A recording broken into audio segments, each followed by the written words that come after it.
The deeds you do, they must be done upon two conditions the Shaykh mentions.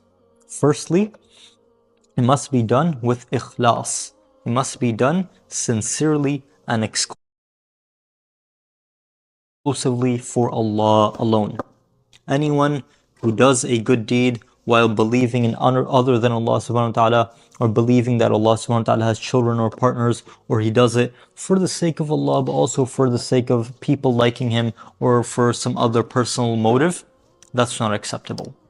Deeds must be done for Allah subhanahu wa ta'ala alone, exclusively hoping to please him alone. Things that are not acts of worship, for example, a person is hungry, he's eating to satisfy his hunger, but he's also eating to nourish the body Allah subhanahu wa ta'ala gave him. That's acceptable, but things that are acts of worship must be done for Allah alone. The second condition is that it must be done in the way that the Prophet taught us.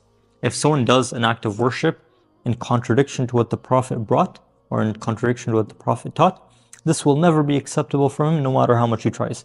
If someone prays in a way that is not how the Prophet taught us, intentionally, he's like, you know what, I'm going to invent my own way of prayer, that's not acceptable. It will never be acceptable. He invents his own type of prayer and he prays 5 times, let's say 10, 50 times a day. Still not acceptable. So, any act of worship must be done exclusively for Allah alone and must be done in the way that the Prophet ﷺ taught us.